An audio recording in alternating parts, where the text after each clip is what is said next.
ल है साथीहरू, चोचेको मासु चाहिँ पाकेर रेडी भयो हो। यहाँ चाहिँ जेठाले खानु आँटेको छ। आज बिहान माछा, सरहरूलाई, हामीलाई चाहिँ चोचेको मासु। यहाँ चाहिँ छ डल्ले खोर्सानी र काँक्रा। आयातले चाहिँ खाँदैन। आयातले चाहिँ केसँग खाएको? अन्डासँग हगि। लु खायौँ है साथीहरू चोचेको मासु। तपाईँहरूले त खाएको छ होला। योपल्ट दसैँमा पनि राम्रोसँगले खानु पाएन।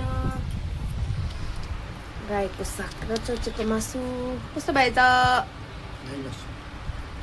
कस्तो भएछ? कस्तो भएछ? लु है, त्यसो भन्दा भन्दै मैले पनि सुरु गरिदिएको है साथीहरू। खायौँ है। आज पनि कति 3:30 4 बज्नु आँट्यो। जहिले सुकै ढिलो हुन्छ हौ हाम्रो त। साथीहरू खाए।